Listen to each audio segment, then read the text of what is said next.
The rain in New York came fast that afternoon sharp, heavy sheets that sent people running for awnings and taxi doors. The streets gleamed with water, neon lights streaking across puddles like brushstrokes on canvas. Inside a narrow little bookstore, tucked between a laundromat and a cafe, Sophia Miller stacked a fresh delivery of novels. The scent of ink and paper wrapping around her like comfort. She loved the shop. It wasn't glamorous, but it was hers in a way. The steady hum of customers flipping pages. The whisper of stories waiting to be discovered made her forget the weight of bills and the constant ache of responsibility. Sophia brushed damp strands of hair from her cheek, glanced at the clock, and sighed. Nearly closing time. She looked forward to a quiet evening at home, maybe with instant noodles and a new book. Then the bell over the door chimed. She turned and froze. The man who stepped inside didn't belong in her world. His presence filled the tiny shop like a storm. Tall, broad-shouldered, in a charcoal suit that fit with surgical precision. He carried himself with the kind of confidence that came from knowing the world bent to your will. Dark hair slicked back, sharp jawline, eyes so piercingly blue they seemed to cut through the dim light. Alexander Knight, even Sophia, who paid little attention to tabloids, recognized him. Billionaire, CEO of Knight Industries. One of the youngest men to dominate the Forbes list.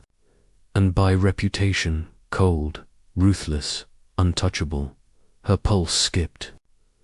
What was someone like him doing in her little bookstore? He shook rain from his coat, his expression unreadable as his gaze scanned the shelves. For a man who probably lived in boardrooms and penthouses, he looked oddly at ease among dusty novels and worn wooden counters. Sophia tried to refocus on her work, but curiosity got the better of her. She glanced up again just in time to see him stride toward the classics section. She turned too quickly, bumping into a cart stacked with books. A pile toppled over, spilling across the floor right at his feet. "Oh no," she muttered, dropping to her knees to gather them. Large, expensive-looking shoes stopped in front of her. Then a deep, cool voice said, "Careful, you'll hurt yourself." Sophia looked up, cheeks flushing. His eyes locked on hers icy, assessing, far too intense for such a mundane situation. "I'm fine," she managed. Clutching the books to her chest, he bent smoothly, picking up a fallen copy of The Great Gatsby. The sight of Alexander Knight crouched on the floor of her little bookstore was so absurd that Sophia almost laughed instead. She took the book from him quickly. "Thanks." For a moment, he didn't move. His gaze lingered on her face, as if trying to place her. Then he straightened, slipping his hands into his coat pockets. "You work here?" he asked. Sophia blinked. Obviously, his lips twitched. Was that almost a smile? But it vanished as quickly as it appeared. "Recommend me something," he said simply. Sophia frowned. "Recommend you? What kind of book?" "Something worth my time." His tone was clipped, the same one she imagined he used in boardrooms. She bristled.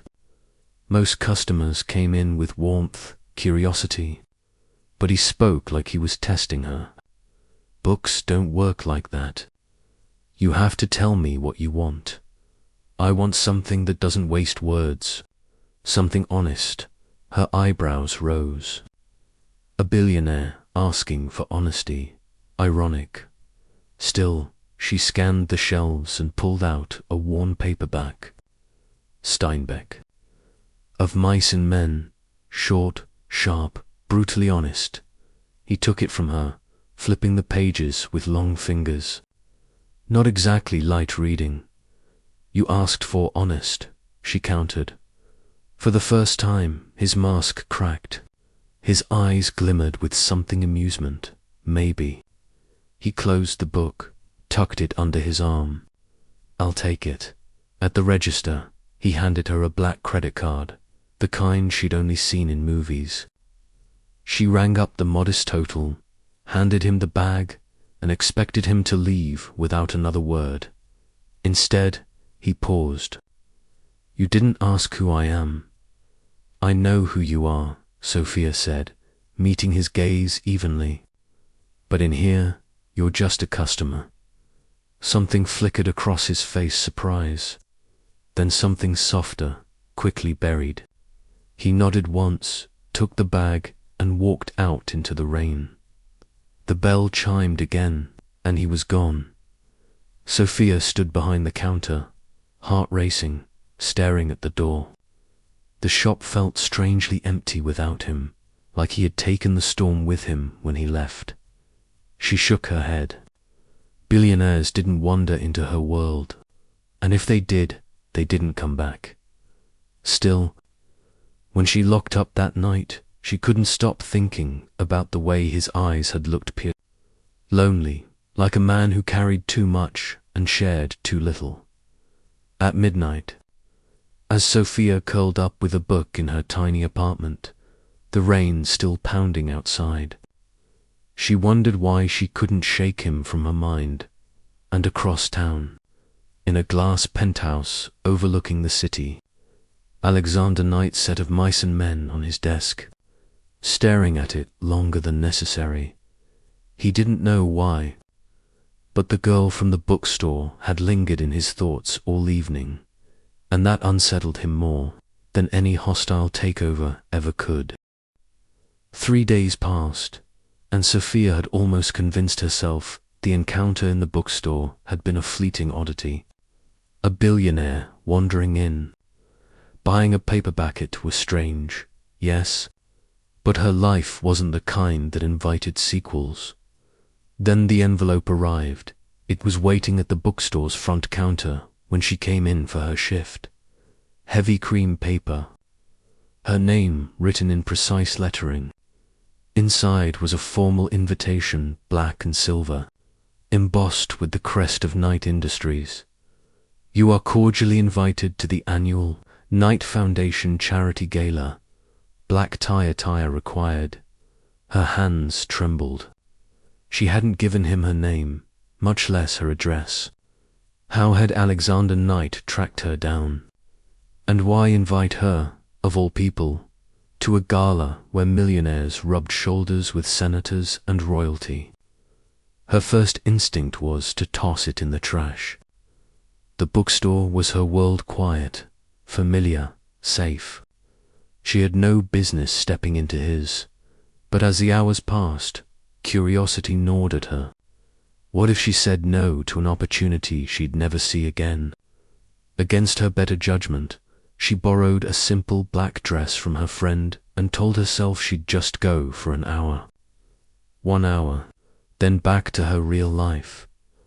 The gala was held at the Metropolitan Museum of Art, its steps glowing under 1,000 lights. Limousines lined the street, paparazzi cameras flashing as gowns glittered and tuxedos gleamed. Sophia felt like an intruder the second her heels touched the red carpet. Inside, chandeliers spilled golden light across marble floors. Waiters floated with trays of champagne, orchestral music hummed in the background, and the air shimmered with wealth. Sophia clutched her clutch tighter, trying not to gape. She had grown up counting dollars, not mingling with billionaires. Every corner of the room whispered, "You don't belong here." Then she saw him. Alexander stood near the center of the room, surrounded by investors and politicians, tall and striking in a perfectly tailored tuxedo. The crowd seemed to bend toward him, his presence magnetic. When his eyes met hers across the room, everything else blurred. He excused himself from the cluster of admirers and walked toward her, each step measured. When he reached her, his lips curved slightly. "You came." Sophia lifted her chin, trying to mask her nerves. I wasn't sure I would, and yet here you are. His gaze swept over her dress, his voice low. You look remarkable. Heat rushed to her cheeks, but she forced a cool tone. This world isn't mine. I don't know what you expect me to do here. Just be exactly who you are, he said. He led her through the room, introducing her not as a guest, but simply as Sophia. The name rolled off his tongue with unusual softness, but to the crowd it raised eyebrows. Who was she? Not a model, not a politician's daughter. Just a woman in a borrowed dress, with eyes too sharp to be impressed. Whispers followed them. Sophia felt the weight of judgment, the unspoken comparisons. One woman leaned toward her companion and whispered not so quietly, "She's no one." Sophia bristled, but Alexander's hand lightly touched the small of her back, steadying her. His touch was grounding, though his face remained unreadable. "You brought me here to prove something?"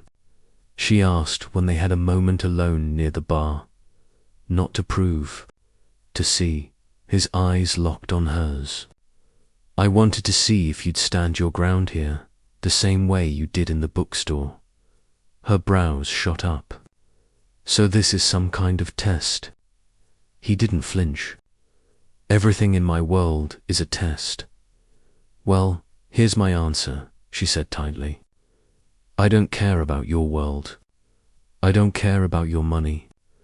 I came because I was curious, not because I want anything from you." For a moment, his mask cracked. His jaw softened, his eyes glimmered with something almost vulnerable. "That's why you're different." Before she could respond, the orchestra swelled and couples drifted to the dance floor. Alexander extended his hand. "Dance with me." Sophia stared. "I can't. Not here. Everyone's watching." "Let them watch." His voice was calm, commanding. Against her better judgment, she placed her hand in his. He led her onto the floor, his movements confident, guiding. The crowd seemed to fall away as they moved together, her in borrowed satin, him in black tie perfection. "You're good at this," she muttered, eyes down. "I've had practice," he said. Then, lowering his voice, "But not with anyone like you." Her heart stumbled. She told herself it was just the champagne, just the lights. But the way he looked at her intense, searching felt like more than performance. After the dance, Sophia excused herself, fleeing to the balcony for air. The city sprawled below, a glittering reminder of the gap between their lives. She gripped the railing, trying to steady her breath. "What am I doing here?" she whispered. "You're wondering why I invited you." She turned. Alexander stood behind her, the city lights painting his face in gold and shadow. "Yes," she admitted. "Why me? You could have any woman in that room. Someone who fits, someone who belongs." His gaze was steady, unflinching. "That's exactly why. Because you don't belong. Because you're not impressed. Because when you look at me, you don't see dollar signs, you see me. And I can't remember the last time anyone did." Sophia's breath caught. For a moment, she saw past the billionaire, past the armor, into the loneliness he carried. But fear crept in. This wasn't her world. If she let herself fall, she'd break. "I should go," she said quietly. He stepped closer, his voice low, almost a plea. "Don't," her heart pounded. She wanted to stay, wanted to believe there was something real behind his walls. But survival instincts screamed at her to protect herself. She turned away. "Thank you for the invitation. But I don't belong here, Alexander. Not with you." And before he could stop her, she slipped back into the glittering crowd and out the museum doors. leaving him alone on the balcony, staring at the city that had everything except her. The days after the gala were strangely heavy. Sophia returned to her bookstore, stacking novels, ringing up customers, sipping her coffee as if nothing had happened. But in the quiet hours, her mind betrayed her. She replayed the dance the way his hand had fit perfectly against her back, the way his eyes had softened when he looked at her, like she was more than a guest in borrowed satin. She remembered the balcony, the vulnerability in his voice when he said she saw him, and she remembered walking away. It was the right choice, she told herself, over and over. Billionaires didn't fall in love with bookstore clerks. His world was bright, sharp, dangerous. Hers was safe, modest, grounded. If she stayed in her lane, her heart would stay intact. Yet every time the bell above the shop door chimed, a small, traitorous part of her hoped it would be him. On the fifth evening, as the shop neared closing, the bell did chime in this time. It was him. Alexander Knight filled the doorway in another immaculate suit, rain droplets glistening on his coat. He didn't look out of place among leather-bound editions and crooked shelves. He looked inevitable, as though the shop had been waiting for him. Sophia's heart jolted, but her voice came out steadier than she felt. "You again. You walked away," he said simply, stepping closer. "I don't like loose ends." Her eyes narrowed. "I am not one of your mergers, Mr. Knight. You don't get to tie up the deal with a neat bow." His lips curved, just barely. "Fair enough. Then consider this an opening offer."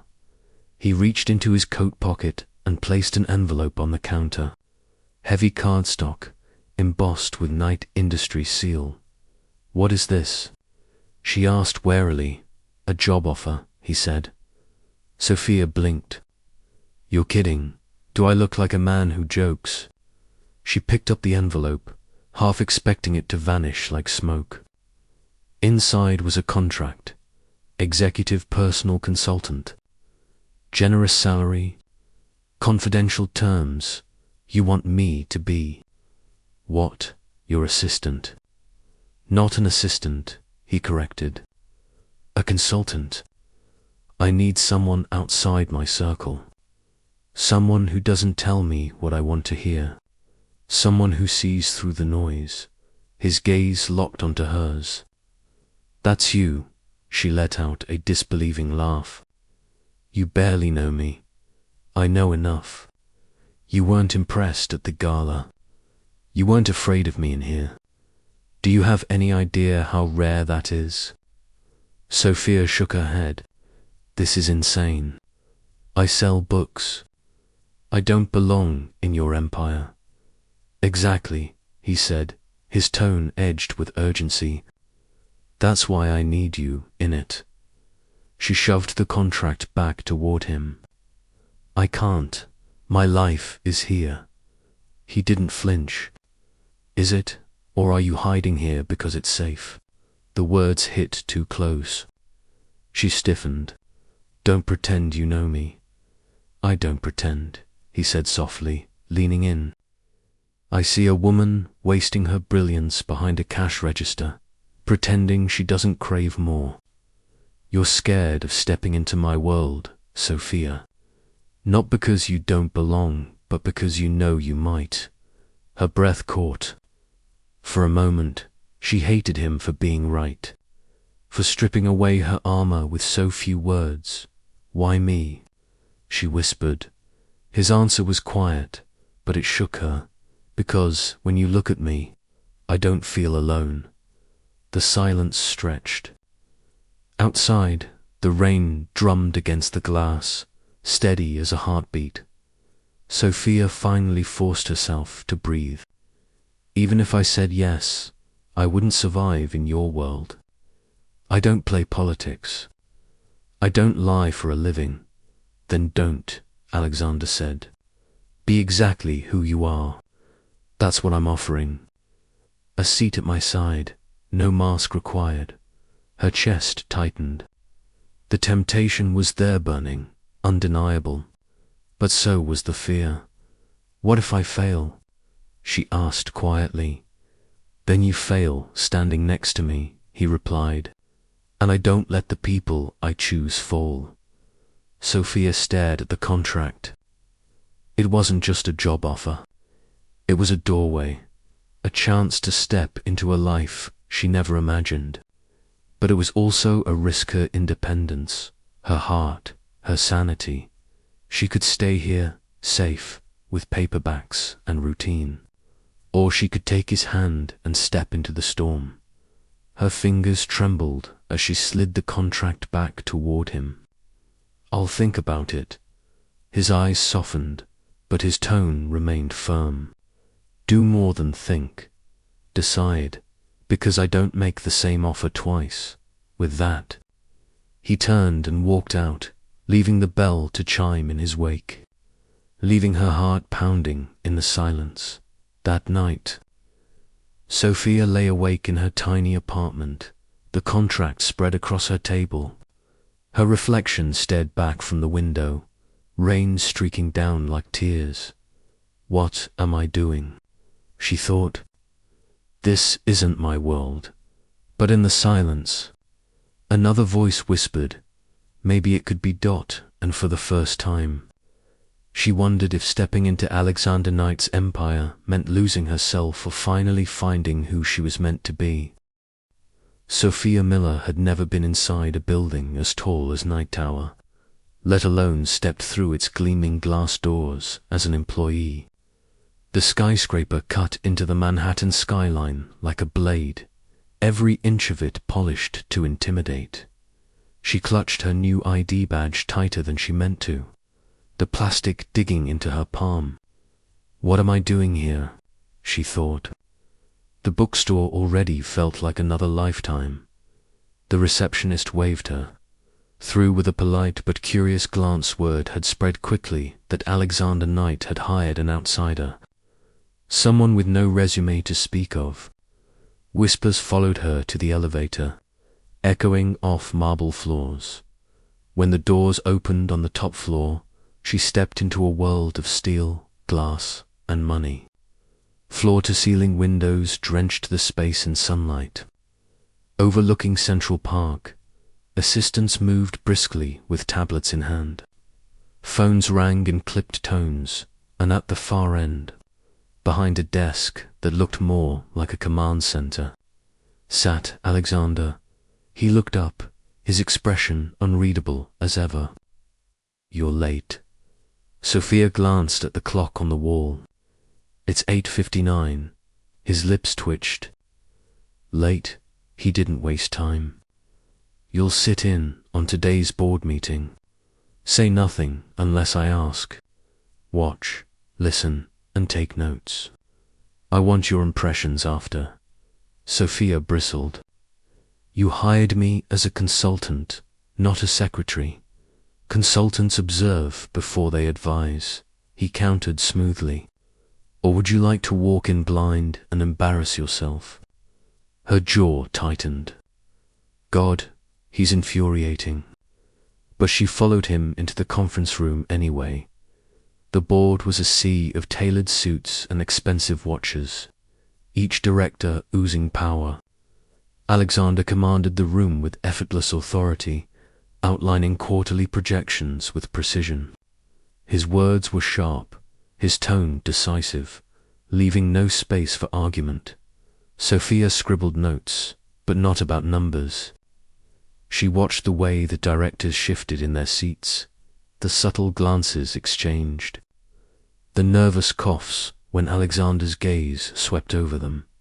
When the meeting ended, Alexander dismissed the board and turned to her. Well, they're scared of you, she said bluntly, his brow arched. Good, not good, she shot back.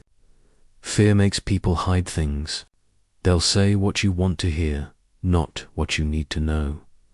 For the first time, he looked almost surprised. Then, slowly, he leaned back in his chair. Go on. Sophia crossed her arms. You're brilliant, Alexander, but you suck all the air out of the room. If you want innovation, you have to let people breathe. His eyes narrowed, but not with anger, with curiosity. You think I should be softer. I think you should be human. The silence stretched. Then his lips curved into that rare, dangerous almost smile. You really don't know how to hold your tongue, do you? Not when the truth needs saying. He studied her for a long moment, then nodded once. Good. That's exactly why you're here. The rest of the week was a tug-of-war. When Alexander barked orders, Sophia challenged him.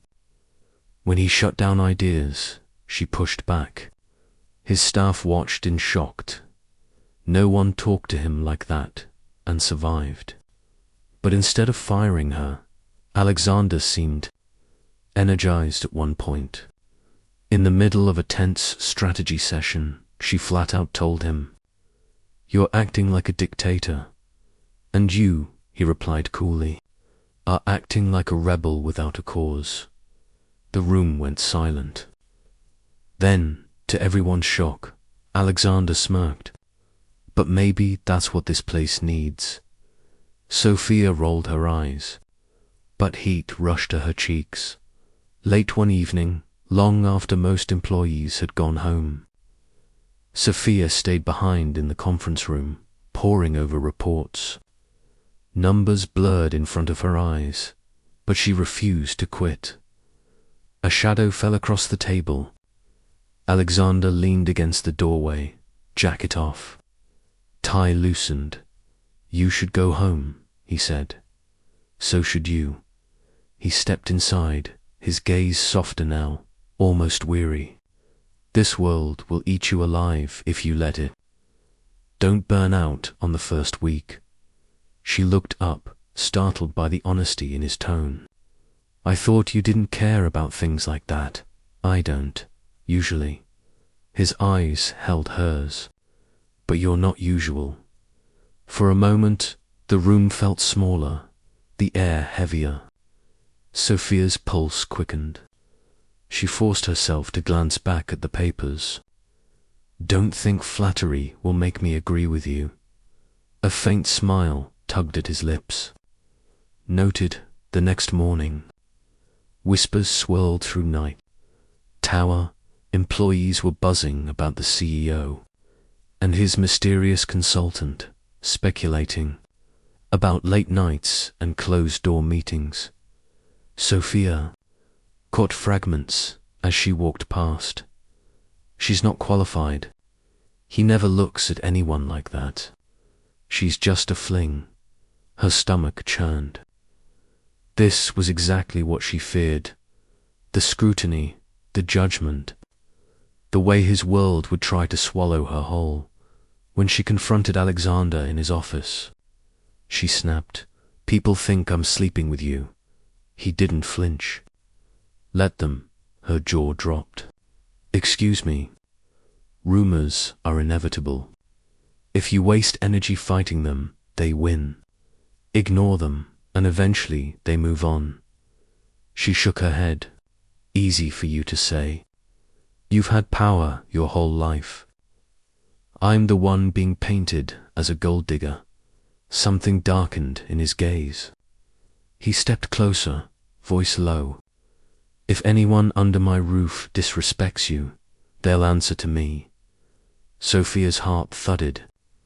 She hated that part of her wanted to believe him, to lean into his protection. But she couldn't lose herself, not here, not to him. That night, back in her apartment, Sophia sat with her head in her hands. She had wanted distance, had promised herself not to get tangled in Alexander Knight's world. But every day, the lines blurred more. He was arrogant, infuriating, impossible. But he was also attentive in ways she hadn't expected. He listened when she spoke, challenged her back, saw through her defenses like no one else had, and worst of Alshay felt herself being pulled toward him, across town. In his penthouse, Alexander stood at the window, glass of whiskey in hand. His reflection stared back at him, but his mind replayed her words, her fire, her defiance. For years, power had been his only language, but Sophia Miller was teaching him another one he wasn't sure he knew how to speak, but one he couldn't stop wanting to learn. Sophia barely had time to breathe before Alexander dropped the news. "You're coming with me," he said. Sliding a sleek itinerary across his desk, she blinked. "To Boston, for the investor summit." "To London," he corrected. "A week-long series of meetings with the European board." Sophia gaped. "A week, Alexander. I can't just." "You can," he said firmly. "And you will. You're my consultant, Sophia. That means I want your eyes on the ground, not hiding in a bookstore in New York." Her stomach twisted. Traveling with him? Trapped in his orbit for 7 straight days? It sounded less like work and more like a test she wasn't sure she could pass. "I don't even have a passport," she lied, hoping for an escape. He arched a brow. "It was expedited yesterday. You'll find it in the folder." Her jaw dropped. "You forged my signature." "Authorized it," he corrected. "You'll thank me later." Infuriating man. First class on a private jet wasn't like anything Sophia had ever imagined. Plush leather seats, fine wine, a crew who treated Alexander like royalty. Sophia sat stiffly, arms crossed, refusing champagne. "This is absurd," she muttered. Alexander glanced up from his laptop. "What is this? Flying halfway across the world in luxury, like money is oxygen." He smirked faintly. "Money isn't oxygen. It's gravity. It keeps everything and everyone in orbit. That's the saddest thing I've ever heard." He looked at her then, really looked, as if her words had pierced something. "Maybe it is." For a long stretch of the flight, silence settled between them.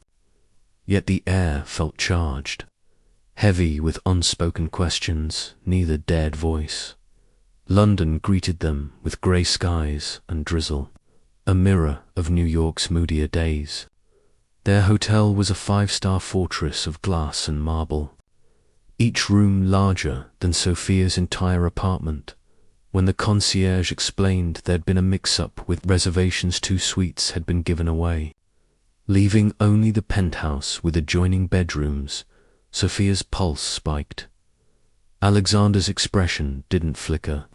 "We'll take it," Sophia hissed under her breath as they followed the bellman upstairs. "You can't be serious. It's a penthouse, not a prison," he said calmly. "Separate rooms. Relax." But when the elevator doors opened to reveal sweeping city views, a grand living room and a single shared space between their bedrooms, Sophia realized separate was a thin illusion. That night, after hours of investor meetings, Sophia stood on the balcony, staring at the twinkling city. Her heels pinched, her head throbbed, and she wondered if she'd ever feel like herself again in this world of sharp edges and endless scrutiny. "You held your own today." She turned. Alexander stood in the doorway, tie loosened, sleeves rolled up. He looked less like a billionaire and more like a man who had shed his armor. "You noticed?" She asked softly. "I notice everything about you," he said. Her heart stumbled. She turned back to the skyline, gripping the railing. "You shouldn't say things like that." "Why not?" His voice was closer now, the warmth of him at her side. "Because I might believe you." For a long moment, neither spoke. Rain pattered against the balcony, a steady rhythm. Sophia felt the weight of his gaze on her profile, the quiet intensity that always unsettled her. "You think I don't feel this too?" he asked finally, his voice low, almost raw. She froze. "Feel what?" "This pull," he said simply. "The way the air changes when you're near. The way I stop being Alexander Knight, CEO, and start being just Alexander." Her throat tightened. "I don't want to be another story in the tabloids. Another rumor attached to your name." "You're not a rumor," he said firmly. "You're the only thing that feels real." She turned, then, meeting his eyes, and saw it. Not the ruthless mogul the world feared, but the man beneath, bruised and lonely, desperate for someone to see him. The air thickened. His hand brushed hers on the railing, tentative, questioning. She didn't pull away. For a heartbeat, the world stilled. His gaze dropped to her lips, hers to his. He leaned in, close enough that she could feel the warmth of his breath, the tremor in his composure. Sophia's pulse thundered. She wanted this. God, she wanted it. But at the last second, she pulled back, heart pounding. "I can't." His jaw clenched, but he stepped away, giving her space. "Because you don't want to." "Because I do," she whispered. The admission hung between them, fragile and dangerous. They parted that night without crossing the line, each retreating to their separate rooms. Sophia lay awake, staring at the ceiling, every nerve alive with the memory of his nearness. She told herself she was strong, that she wouldn't crumble, that she could keep her walls intact. But when she heard him moving restlessly in the room next door, pacing the way he did when deals gnawed at him, she knew the truth neither of them dared speak aloud. The storm wasn't over. It was only beginning. The week in London left, Sophia rattled. She returned to New York with her heart heavier than her luggage, carrying memories she couldn't unpack. The balcony, the almost kiss, the quiet moments when Alexander's walls cracked it all lingered, haunting her. Back in her bookstore, she tried to ground herself. Shelves and paperbacks were safe. Books didn't confuse her with stolen glances and whispered truths. Yet even here, his presence lingered. Every customer's shadow made her look up, half expecting him to stride in again. And of course, one evening, he did. The bell chimed, and there he was, immaculate suit, polished shoes, eyes carrying that familiar storm. But tonight, he looked different, tired. The armor of his usual composure was thinner, his jaw tight with something he couldn't quite hide. Sophia swallowed. "You keep showing up here like you don't own half the city." "Maybe I'm tired of the half I own," Alexander said. Voice low, she tilted her head. "What's wrong?" For a moment, he didn't answer. He just looked at her, as if debating whether to let the words escape. Finally, he said, "My father." Sophia frowned. "What about him?" "He thinks I'm weak," Alexander admitted. "He doesn't understand why I hired you, why I let you question me in meetings. He says I'm distracted, vulnerable." Sophia crossed her arms. "And what do you think?" His gaze locked on hers. "I think he's right about one thing. You do make me vulnerable, but not in the way he means." Sophia's breath caught.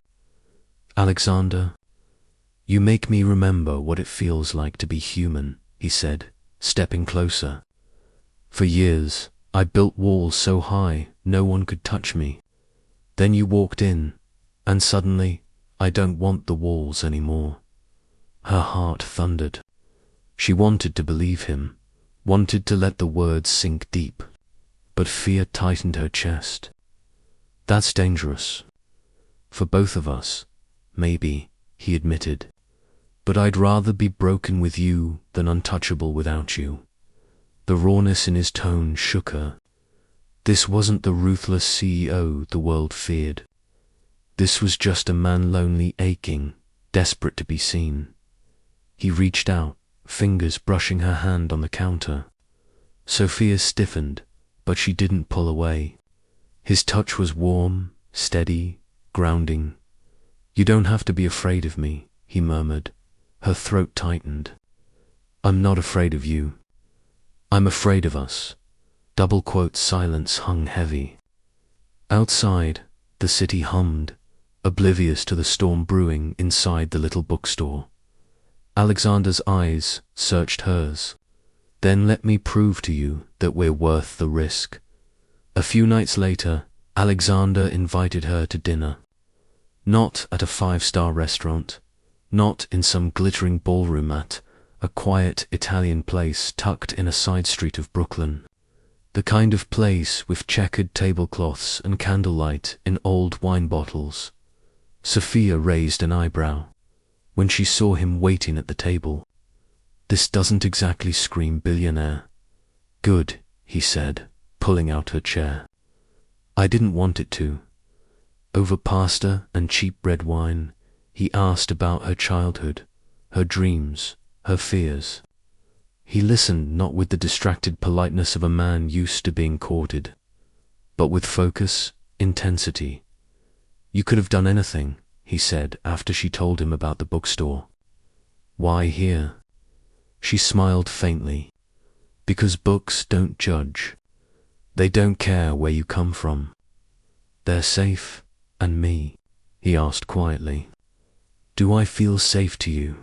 Her heart twisted. She set down her fork. "No, you're the opposite of safe."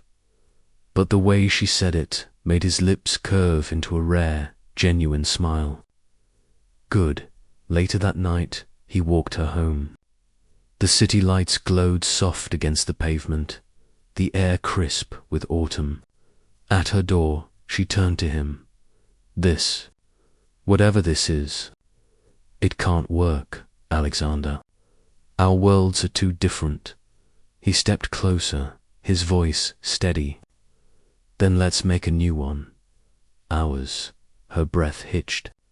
For a heartbeat, she almost let herself fall into him. Almost, but the old fear pulled her back. She shook her head, fumbling for her keys. "Good night," he didn't push. He just looked at her, something unspoken burning in his eyes, before he turned and walked away. Back in her apartment, Sophia leaned against the door, heart pounding. She wanted him, God. She wanted him. But wanting him meant risking everything, her independence, her sanity, her heart. Across town, in his penthouse, Alexander stood by the window, the skyline sprawling beneath him. For once, the city felt empty. He thought of her laugh, her fire, the way she had looked at him tonight, not as a billionaire, not as a CEO, but as a man. And for the first time in years, he whispered aloud, "Don't give up on me, Sophia." Sophia knew working for Alexander would invite scrutiny, but she hadn't expected the storm to break so quickly or so viciously. It began with whispers at Night Tower that she had charmed her way into the CEO's office, that she was little more than a distraction. Then the tabloids caught wind. Within a week, glossy covers splashed her picture beside his, painting lurid headlines. Bookstore beauty snares billionaire. Who is Sophia Miller? Gold digger or girlfriend? Everywhere she went, eyes followed. Customers at the bookstore whispered behind shelves. Strangers on the subway snapped photos. Her safe, quiet life was evaporating. Sophia stormed into Alexander's office one morning, slamming a tabloid down on his desk. "Do you see this?" She snapped. "They're calling me a con artist, a leech. This is humiliating." Alexander glanced at the paper, expression calm. Ignore it, ignore it. Her voice trembled with fury. You don't get it. This is my life they're shredding. I didn't sign up to be your latest scandal. He rose slowly, eyes steady. Sophia, this is the cost of standing next to me. I can protect you, but I can't silence them. I don't need protection, she shot back. I need honesty, are we? Is this real? Or am I just some temporary distraction for you? For a heartbeat, silence stretched. Then Alexander's mask cracked, anger flashing. Do you think I bring anyone into my life this way? Do you think I risk my company, my father's wrath, for a distraction? Sophia froze. The intensity in his eyes left no room for doubt. That afternoon, Sophia learned what Alexander meant about his father. Richard Knight was a legend in business, ruthless, calculating, feared. When Sophia walked into the conference room for a strategy session, she felt the air shift. Richard sat at the head of the table, silver hair immaculate, gaze sharp as a blade. So this is the consultant, Richard said, his tone dripping skepticism. The girl from the bookstore. Sophia stiffened. Sophia Miller, she said evenly, meeting his gaze. Richard's smile was thin. My son has always had peculiar tastes. But let me be clear, Miss Miller, his world is not yours. Stay in your lane. Before Sophia could respond, Alexander cut in, voice like steel. That's enough, father. Richard's eyes narrowed. You think with your heart, not your head. That's weakness. And weakness destroys empires. Sophia felt Alexander tense beside her, but his reply was calm, cold.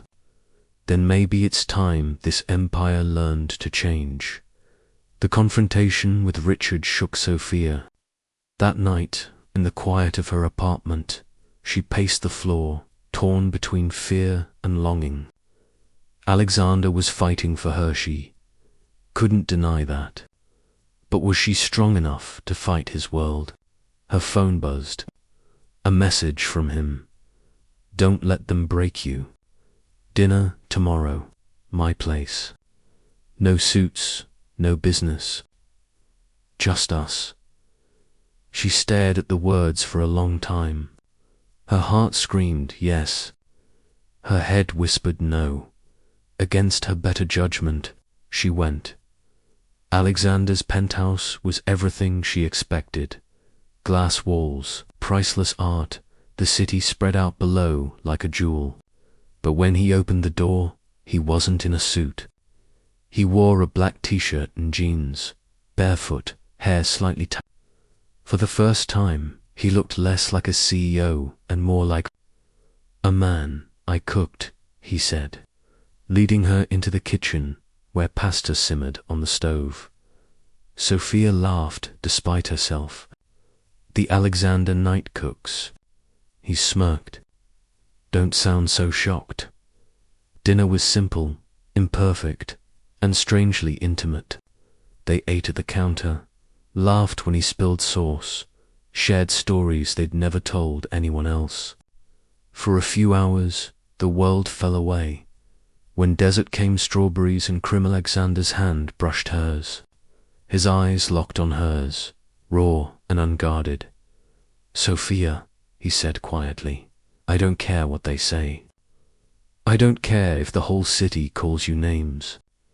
I know what you are. You're the only thing in my life that feels true. Her breath caught. She wanted to believe him, wanted to throw caution away and leap. But before she could answer, the storm outside found its way in.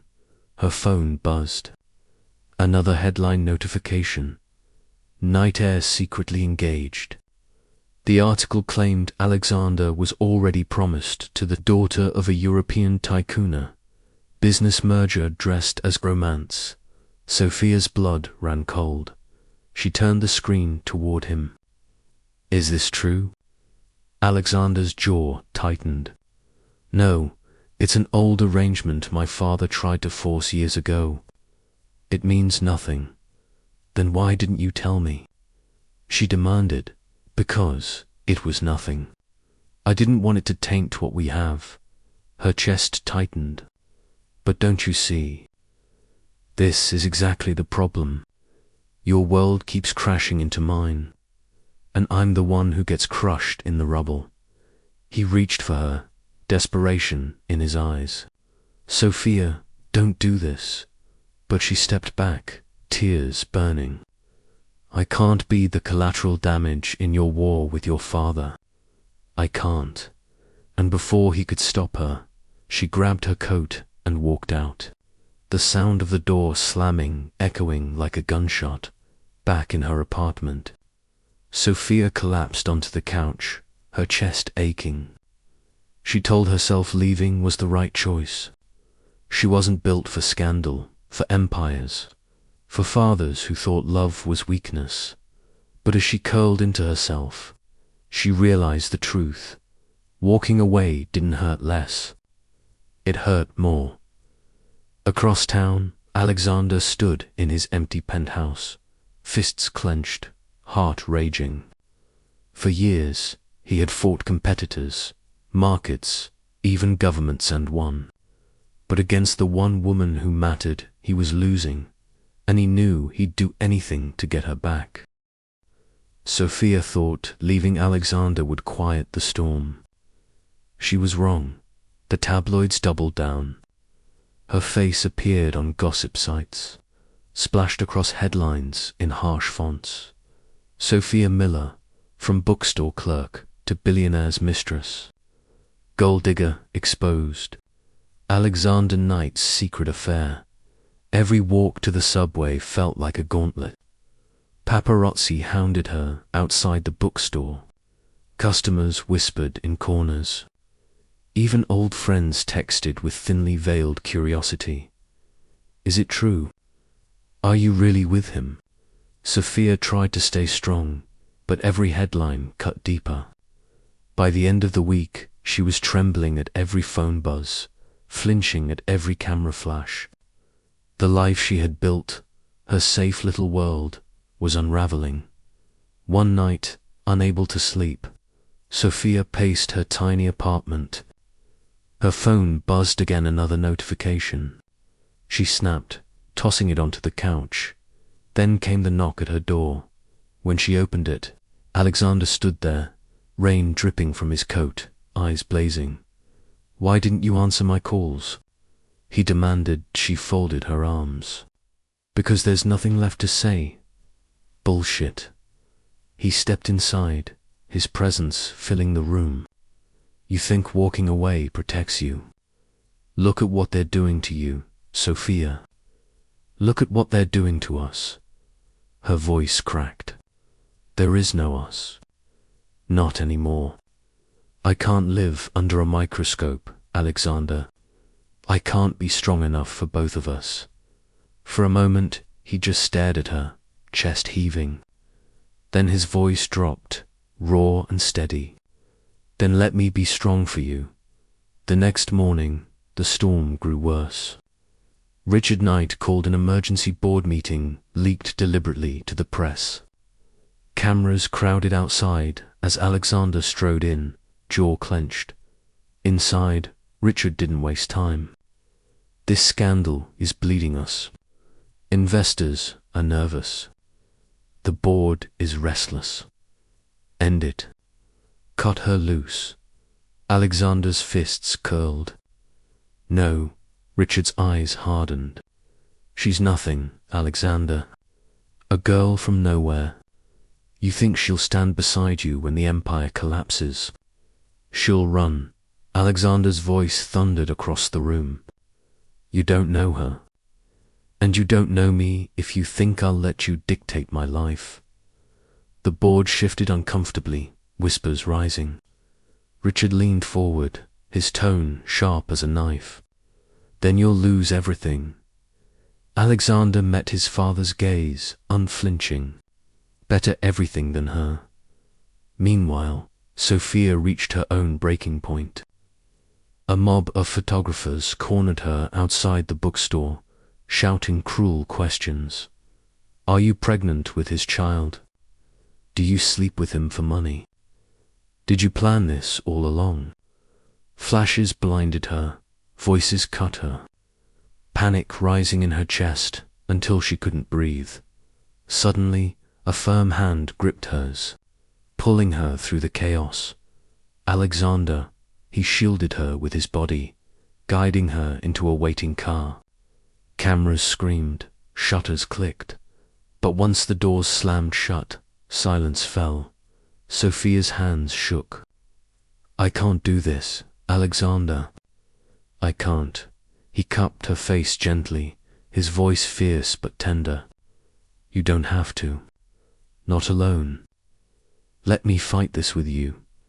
The next day, Alexander made his move. He called a press conference against his father's orders. Against the board's wishes, Sophia stood off stage, heart pounding. As Alexander faced the sea of cameras, I know the rumors, he said, voice calm but commanding, and I'm here to tell you the truth. Sophia Miller is not a gold digger. She's not a scandal. She's the most honest, fearless woman I've ever known. And yes, I love her. The room erupted. Questions flew, cameras flashed, but Alexander's voice cut through. My company will survive scrutiny. My reputation will endure criticism. But I will not sacrifice the one person who makes my life worth living. If that costs me deals, so be it. If it costs me my father's approval, so be it. Sophia is not negotiable. Off stage, Sophia's chest ached, tears burning her eyes. For the first time, he wasn't just protecting her. He was claiming her publicly, irrevocably. The backlash was immediate. Stock prices dipped. Commentators debated whether Alexander had lost his mind. Richard Knight raged, threatening to strip him of power. But something else happened too. Public opinion began to shift. People admired his defiance, his refusal to play the usual billionaire games. And through it all, Alexander stayed by Sophia's side. He walked her to work, shielded her from cameras, never letting go of her hand. One night, back at his penthouse, Sophia finally let the dam break. You didn't have to do that, she whispered, tears streaming. You didn't have to risk everything for me. Alexander pulled her close, his forehead resting against hers. I didn't risk anything. I chose, and I'll keep choosing you. Every time, her sobs shook her, but his arms held her steady. And for the first time, she believed him not as a billionaire, not as a CEO, but as a man who had laid everything bare for her. But as they held each other, the storm outside only grew. Richard wasn't finished. Rivals circled like sharks. The board whispered of votes and ousters. Their love had survived the headlines, the rumors, the fear. But could it survive the war still to come? Sophia pressed her face against Alexander's chest, listening to the steady rhythm of his heart. Whatever came next, she knew one thing for certain. She wasn't walking away again. The boardroom had never been so tense. Every director sat rigid, papers stacked like weapons. Eyes darting between Richard Knight and his son. Richard's voice carried like a hammer, effective immediately. The board will vote on whether Alexander remains CEO.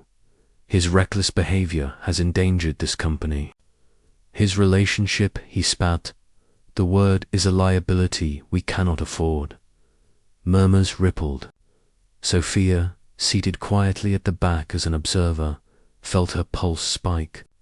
The air smelled of polished wood and hostility. Richard's gaze cut to her like a blade. If she walks out of his life, this problem ends. If not, we sever him from the company. Sophia's chest tightened. This is my fault, she thought. All eyes turned to Alexander. He stood slowly, his presence commanding even without a word. I've built this company higher than you ever dreamed, he said, his voice calm but sharp. I've doubled profits, expanded globally, fought battles no one else could win. And yet the moment I choose happiness, you call it weakness. Richard slammed his hand on the table. This is not about happiness. This is about survival. No, Alexander countered, eyes blazing. This is about control. You don't care about the company. You care about owning me. Gasps filled the room. Richard's face flushed with rage, but Alexander pressed on. I won't sacrifice Sophia to keep a title. If that means I walk away from Knight Industries, then so be it. I would rather lose an empire than lose her. Silence hung heavy. The board whispered frantically. Papers shuffled. Alliances shifted. Finally, the chairman cleared his throat. We will deliberate and reconvene tomorrow. The meeting adjourned, but the damage was done. Richard stormed out, fury radiating. The directors followed, leaving Sophia and Alexander alone. Her voice trembled. You just gave up everything. He turned to her, eyes steady. I didn't give up. I chose. Later that night, they sat in his penthouse. The city sprawled below like a field of stars. Sophia paced, unable to sit still. You can't do this, she said, tears in her voice. You can't throw away your life's work for me. Alexander leaned against the window, hands in his pockets. My life's work was never the company. It was survival. It was proving to my father I was strong enough. But you make me want more than survival. You make me want to live. Her chest ached. And what if I'm not enough? What if I can't handle this world? He crossed the room in 3 strides, taking her hands. Then we'll build a new one. Together, the next day, the board reconvened. Tension hung like smoke as the vote was tallied. 7 in favor of keeping Alexander. 6 against. Barely, just barely, he kept his position. But the chairman's warning was clear. You've survived this round. But one misstep, one slip, and the board will not protect you again. Richard stormed out, defeated but seething. Alexander didn't celebrate. His gaze went straight to Sophia, standing at the edge of the room. He reached for her hand. We face this together. That night, back on the rooftop where it had all begun. The city lights glittering around them, Alexander held her close. I meant what I said, he whispered. If I had lost the company today, it wouldn't have mattered, not compared to losing you. Sophia's eyes brimmed with tears. For so long, she had feared being crushed by his world, by the weight of his name. But tonight, she realized something. She wasn't fragile. She wasn't collateral. She was a choice. His choice, and now it was her turn to choose. She cupped his face in her hands, voice steady despite the tears. Then hear me clearly, Alexander. I choose you, too. Not the billionaire, not the CEO, just you. The words broke the last of his walls. He pulled her into his arms, kissing her with a passion that spoke of battles fought and futures reclaimed. The city roared below, but up here there was only them. For the first time, Sophia didn't feel like she was standing in his shadow. She was standing beside him, equal, chosen, whole. In the weeks that followed, headlines shifted. The scandal died down, replaced by admiration. Alexander Knight, once known only as ruthless, was now painted as the CEO who chose love over power. Investors returned. Nova projects thrived. And Sophia, though still wary of cameras, no longer flinched. She walked beside him with her head high, hand in his, unashamed. The war with Richard wasn't over. Rivals still circled. Challenges still loomed.